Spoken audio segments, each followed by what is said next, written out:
अभी जो है, अभी चीत भी नीतीश कुमार जी के हाथ में है और पट भी नीतीश कुमार जी के हाथ में है। और इतनी आसानी से नीतीश कुमार जी को कोई रीड कर ले, मतलब ये मुझे सच नहीं लगता। सोशल इंजीनियरिंग में महारत हासिल किए हुए थे लालू प्रसाद यादव जी, जो कि दबे कुचले शोषित वंचित जो समाज के लोग थे, जो एक जो वर्ग थे, उनको उन्होंने आवाज़ दिया, हिम्मत दिया कि अपने अधिकार के लिए लड़ो।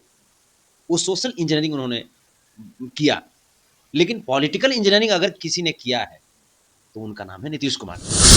निशांत जी का सक्रिय राजनीति में आना, जदयू की सदस्यता ग्रहण करना, और उसके बाद एक पॉइंट है जो उन्होंने निशांत जी ने जो बातें कही है, आज उन्होंने कार्यालय में बातें कही है कि वो अपने पिताजी के बारे में बता रहे थे कि उनके द्वारा जो भी कार्य किया गया है मैं उसे आगे बढ़ाऊंगा, है ना। तो उसे आगे बढ़ाऊंगा मतलब बहुत कुछ इशारा करता है। उनके इतिहास के पन्नों को अगर मैं खंगालूं या आप भी अगर खंगालें तो मतलब सीएम की कुर्सी पर नीतीश कुमार जी रहते हैं, लेकिन कब डिप्टी सीएम चेंज हो जाए, कब सरकार में जो अलायंस पार्टी है वो चेंज हो जाती है, ये नीतीश कुमार ही जानते हैं, उनके अलावा किसी को पता नहीं। दोनों हाथ में उनका लड्डू है। हाँ, उनके दोनों हाथ में लड्डू है। और एक तरीके से एक होता है ना कि कोई कोई व्यक्ति का ऐसा फेज चलता है कि जब वो मिट्टी भी छूता है तो सोना बन जाता है। नीतीश कुमार जी का अभी वही फेज चल रहा है। नमस्कार दोस्तों, आप देख रहे हैं लाइव लॉन्ग न्यूज। मैं हूं जानकी। और देखिए, इजराइल ईरान में धमाका चल ही रहा था कि होली आ गई। होली के तुरंत बाद सुशासन बाबू ने राजनीतिक में एक बड़ा सा धमाका कर दिया है। इन्हीं सब मुद्दों को लेते हुए हमारे साथ बातचीत करने के लिए मध्य सेना के राष्ट्रीय अध्यक्ष संतोष रेणु यादव जी हैं। इनसे बातचीत करेंगे, उनका क्या कुछ कहना, कैसे देख रहे हैं सर सब बात। देखिए, तो पॉलिटिकल जो चीज़ें होती है, जैसे आप संभावनाओं का खेल है। राजनीति में कब क्या हो जाए, खास करके नीतीश कुमार जी की, वो तो बहुत ही मतलब अनप्रेडिक्टेबल लीडर हैं। अगर मैं पूरे हिंदुस्तान की बात करूं तो नीतीश कुमार जी दाएं हाथ से करेंगे, ये बाएं हाथ को भी नहीं पता होता है। और बाएं हाथ में क्या करने वाले हैं या उससे क्या करने वाले हैं, दाएं हाथ को भी नहीं पता होता है। तो मतलब अभी कुछ नहीं कहा जा सकता है कि कौन सरकार में रहेंगे, कौन सरकार से बाहर होंगे, कौन मुख्यमंत्री बनेंगे, या सही में नीतीश कुमार जी दिल्ली जाएंगे तो सिर्फ राज्यसभा के लिए जाएंगे, या निशांत जी क्या करेंगे, चूंकि निशांत जी का भी एंट्री हो चुका है जदयू में। तो बहुत सारी चीज़ें हैं, अब देखिए। सर, नामांकन दाखिल तो कर ही दिए हैं और ऐसा लग भी रहा है कि राज्यसभा जाने ही वाले हैं। हाँ, जैसे नामांकन तो दाखिल उन्होंने किया है, और नामांकन दाखिल करते समय वहाँ पे उपस्थित जो थे माननीय गृह मंत्री श्री अमित शाह जी, तो लेकिन उसके बाद जिस प्रकार से निशांत जी का सक्रिय राजनीति में आना, जदयू की सदस्यता ग्रहण करना, और उसके बाद एक पॉइंट है जो उन्होंने निशांत जी ने जो बातें कही है, आज उन्होंने कार्यालय में बातें कही है कि वो अपने पिताजी के बारे में बता रहे थे कि उनके द्वारा जो भी कार्य किया गया है मैं उसे आगे बढ़ाऊंगा, है ना। तो उसे आगे बढ़ाऊंगा मतलब बहुत कुछ इशारा करता है। अभी जो है, अभी चीत भी नीतीश कुमार जी के हाथ में है और पट भी नीतीश कुमार जी के हाथ में है। और इतनी आसानी से नीतीश कुमार जी को कोई रीड कर ले, मतलब ये मुझे सच नहीं लगता जी। अच्छा, काफी लोग कह रहे हैं कि अभी भी पलटने की अगर बारी आती है, लोगों ने उनको नाम दिया है पलटू राम। अगर पलटने की बारी आती है तो वो क्या पलट सकते हैं? देखिए, जैसा उनका पॉलिटिकल करियर रहा है, जो अगर मैं उनके इतिहास के पन्नों को अगर मैं खंगालूं या आप भी अगर खंगालें तो मतलब सीएम की कुर्सी पर नीतीश कुमार जी रहते हैं, लेकिन कब डिप्टी सीएम चेंज हो जाए, कब सरकार में जो अलायंस पार्टी है वो चेंज हो जाती है, ये नीतीश कुमार ही जानते हैं, उनके अलावा किसी को पता नहीं होता। कभी ऐसा दौर था जब 22 सीट पे राष्ट्रीय जनता दल आ चुकी थी, उसको जीवित कर दिया इन्होंने। 2014 में उन्होंने जीवित कर दिया। अब इसके बाद वहां से फिर इधर आ गए, बीजेपी में आ गए, बोले कि मन नहीं लग रहा। बीजेपी में जब आए तो बीजेपी में आने के बाद उन्होंने राजद के विधायकों को और जो राजद के जितनी भी अलायंस पार्टियां थी उनके विधायकों को मार्शल आउट करवाया और लाठियां बरसवाई।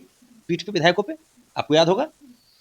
और उसके बाद जब वो कुछ ही दिनों के बाद वो जाते हैं राजद में जुड़ जाते हैं, और राजद से जब राजद के साथ गठबंधन करके जब सरकार बनाते हैं, तब भाजपा के विधायकों को मार्शल आउट करवाते हैं और पिटवाते हैं। तो नीतीश कुमार जी कब क्या करेंगे ये किसी को पता नहीं होता, किसी मतलब वो यहाँ से सोचते हैं, ये उनके जुबान को भी पता नहीं होता कि यहाँ पे क्या सोचा हुआ है। तो मतलब प्रिडिक्ट करना उनके बारे में बड़ा मुश्किल है। और मैं अगर मॉडर्न अगर पॉलिटिक्स की बात करूँ, मॉडर्न अगर एरा की बात करूँ, तो आधुनिक समय में मतलब पॉलिटिकल इंजीनियरिंग में महारत हासिल किए हुए हैं। सोशल इंजीनियरिंग में महारत हासिल किए हुए थे लालू प्रसाद यादव जी, जो कि दबे कुचले शोषित वंचित जो समाज के लोग थे, जो एक जो वर्ग थे, उनको उन्होंने आवाज़ दिया, हिम्मत दिया कि अपने अधिकार के लिए लड़ो। वो सोशल इंजीनियरिंग उन्होंने किया। लेकिन पॉलिटिकल इंजीनियरिंग अगर किसी ने किया है तो उनका नाम है नीतीश कुमार। उनकी चूँकि बिहार हो या उत्तर प्रदेश हो, ये दोनों स्टेट बेसिकली जो है वो कास्ट वाइज पॉलिटिक्स करती है। यहाँ की जो राजनीति है वो जातीय आधारित होती है। अब मैं कैसे उनको पॉलिटिकल इंजीनियरिंग में माहिर बता रहा हूँ, आप इन चीज़ों पे सोचिएगा कि यहाँ पे 14% की आबादी आरजेडी का कोर वोटर है ना। तेजस्वी यादव जी की कोर वोटर है यादव समाज, 14% आबादी है और वो सत्ता से बाहर है। और मात्र 3-3.5% की आबादी का कोर वोटर लेकर के नीतीश कुमार जी पिछले 20 वर्षों से बिहार की सत्ता पे बैठे हुए हैं। ये बहुत बड़ी बात है, ये कोई साधारण बात नहीं है। और उन्होंने सत्ता पे काबिज हो करके ऐसा नहीं है, काम भी किया उन्होंने।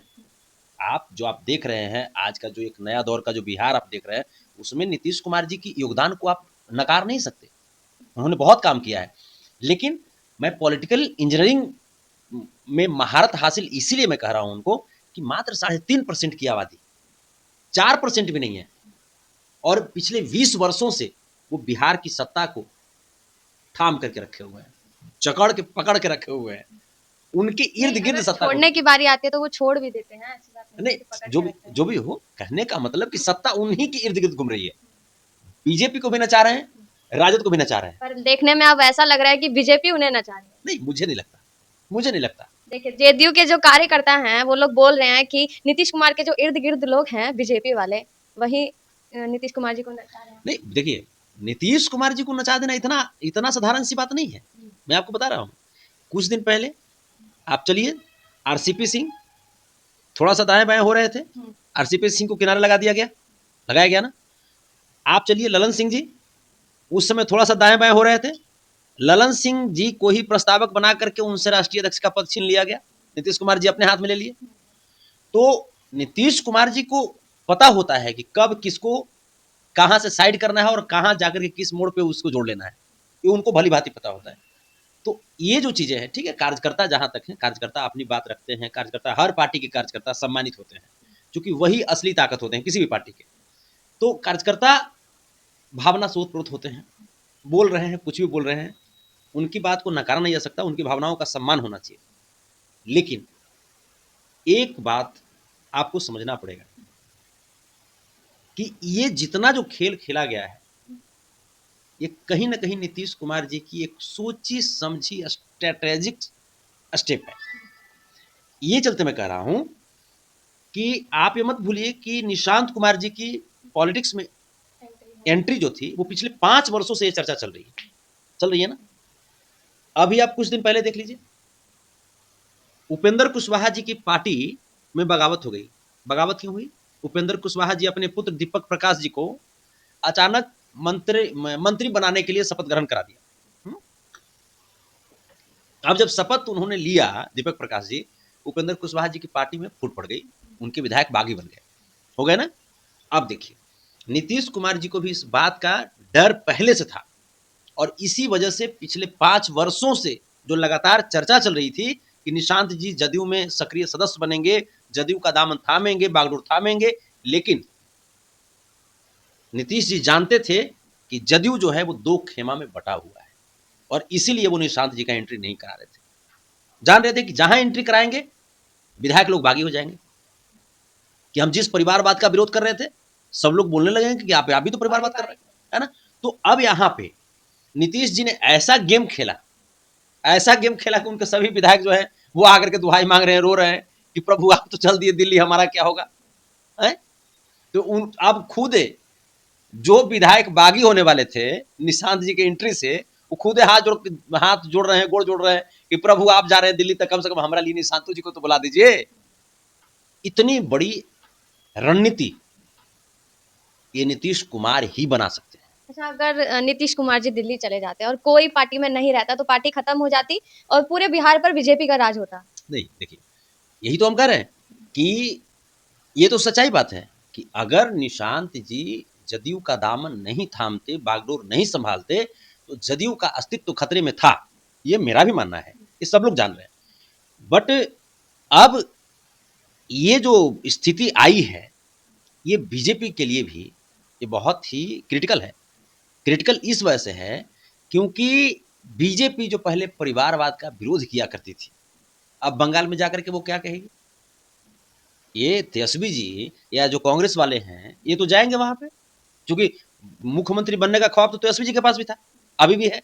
वो अभी भी चाह रहे हैं कि हाँ भाई नीतीश जी आ जाए हमारे पास और हम मुख्यमंत्री बन जाएं। उनको बीच में ऐसा लगा भी था, कई वर्षों से प्रयास कर रहे हैं मुख्यमंत्री बनने का, पर बन नहीं पा रहे हैं। हर व्यक्ति प्रयास करता है, हर व्यक्ति प्रयास करता है। उनका कुछ ज्यादा ही प्रयास है। अब भाई जाहिर सी बात है कि 14% भाई उनका कोर वोटर है, अपना वोटर 14%, हालांकि वो संभाल नहीं पा रहे हैं, वो 14% को नहीं संभाल पा रहे हैं। तो तेजस्वी जी भी प्लानिंग कर रहे थे, वो भी देख रहे हैं कहीं नीतीश जी दाएं बाएं हुए तो कहीं हमारा चांस भी तो नहीं बन रहा, ये भी देख रहे हैं। अब जो है अगर नीतीश जी मान लीजिए बीजेपी के साथ रहते हैं, आगे प्रोसीड करते हैं गठबंधन को, तो क्या होगा। तेजस्वी जी, कांग्रेस वाले लोग, ममता बनर्जी जी बंगाल चुनाव में एक मुद्दा बहुत जोर से, बहुत ताकत से उजागर करेंगे, वो मुद्दा होगा परिवारवाद का। वो सीधा बोलेंगे कि जिस परिवारवाद की बात कह करके भाजपा तेजस्वी जी को टॉर्चर किया करती थी, ट्रोल किया करती थी, वो अब तो वही खुद ही परिवारवाद में आ गई। ये बात आएगा, बंगाल चुनाव में आएगा बात, ये बात उत्तर प्रदेश के चुनाव में भी आएगा। लेकिन सबसे इंपॉर्टेंट चीज, अगर बीजेपी नीतीश कुमार जी की बात को नहीं मानती है तो नीतीश कुमार जी को एक सेकंड नहीं लगेगा पूरे हिंदुस्तान के पॉलिटिकल दृश्य को चेंज कर देने में, एक सेकंड नहीं लगेगा। वो तुरंत चंद्रबाबू नायडू जी से बात करेंगे, केंद्र की सरकार गिराएंगे और यहाँ तुरंत वो इंडिया अलायंस की तरफ आएंगे और आकर के अपनी सरकार बना लेंगे। तो बीजेपी के पास सांप और छुछुंदर वाली स्थिति है, किसी भी कीमत पे हाँ या ना, दोनों परिस्थिति में नीतीश कुमार की बात माननी है बीजेपी वालों। बीजेपी ही पिस रहा है। हाँ, बीजेपी को नचा रहे हैं नीतीश कुमार जी। यहाँ पे लोग समझ रहे हैं कि बीजेपी नीतीश कुमार जी को हाईजेक कर लिया, ये कर लिया, वो कर लिया, या विपक्ष वाले भी बोल रहे हैं कि नीतीश कुमार जी को हाईजेक कर लिया गया, ये हो गया, वो हो गया। कुछ नहीं ऐसा है, नीतीश कुमार जी बीजेपी को हाईजेक कर चुके हैं और किसी को भी हाईजेक करते हैं वो। उनके पास पॉलिटिकल इंजीनियरिंग की इतनी ताकत है, इतनी समझ है। काफी लोग बोल रहे थे कि हम नीतीश कुमार जी को प्रधानमंत्री बनाना चाहते थे और ये एक छोटे से पद के पीछे दिल्ली भाग रहे हैं, किसी को ये बात हजम नहीं हो रही है। तो इंडिया अलायंस वाले खुल करके बोल दें, अगर प्रधानमंत्री आप बनाना चाहते थे तो अभी भी कुछ नहीं बिगड़ा है, आप खुल करके बोल दीजिए। अगर इंडिया अलायंस मंजूर करती है नीतीश कुमार जी को प्रधानमंत्री बनाना, तो कहे नहीं राहुल गांधी जी बोल देते हैं खुल करके कि हाँ हम प्रधानमंत्री बनाएंगे, आप चले आइए, नीतीश कुमार जी चले जाएंगे। खुल के बोल रहा हूं, नीतीश कुमार जी चले जाएंगे। प्रधानमंत्री बनना उनका ख्वाब था भाई। 2014 में नरेंद्र मोदी जी से अलग क्यों हुए थे भाई? इनको भी लगता था कि हम पीएम मटेरियल हैं, ये भी अपने आप को समकक्ष मानते थे, तो वहां पे अलग हो गए। तो अगर अभी भी इंडिया अलायंस वाले अगर बोलते हैं कि प्रधानमंत्री का ख्वाब था या प्रधानमंत्री हम लोग बनाना चाहते थे, तो अभी आप कहिए, राहुल गांधी जी खुल के कहें, ममता बनर्जी जी कहें, अखिलेश यादव जी कहें, लालू यादव जी कहें। तो ये झूठा दिलासा देने से नहीं होगा, ये नीतीश कुमार जी भी भली बात जानते हैं। हाँ, आप डिप्टी पीएम बना सकते हैं, तो डिप्टी पीएम तो यहाँ पे एनडीए भी बना सकती है, ये तो कोई जरूरी नहीं है कि हाँ इंडिया गठबंधन ही डिप्टी पीएम बनाएगी, यहाँ पे एनडीए भी बना सकती है, वो तो सीट तो वैकेंट है ना। तो ये अभी जो परिस्थिति है बड़ा रोचक है और इसका क्या आगे पटकथा और सामने आएगी ये कहना बड़ा मुश्किल है। ये नीतीश कुमार जी को भी मतलब शायद हमको लगता है कि गांठ खोलने में बहुत टाइम लगेगा और नीतीश कुमार जी को समझना बहुत मुश्किल है। बाकी अच्छा, बिहार में भी जो भी जैसी राजनीतिक हुई बड़ी रोचक होती है, नीतीश कुमार जी जो भी करते हैं बहुत देखने में लोग दिलचस्पी रखते हैं।